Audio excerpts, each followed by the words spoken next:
And I'd like to welcome Sue Flood and Michael Palin.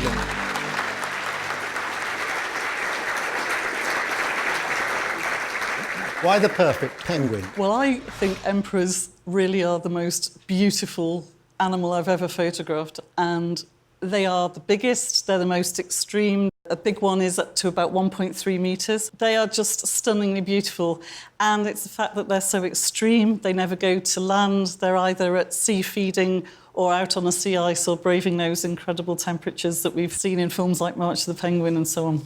So they're sort of evolutionarily perfect, do you think, because they've had to adapt to most difficult conditions and they're the biggest birds? I think that they're photographically perfect. I think they're incredibly impressive in terms of the extreme conditions that they're living in.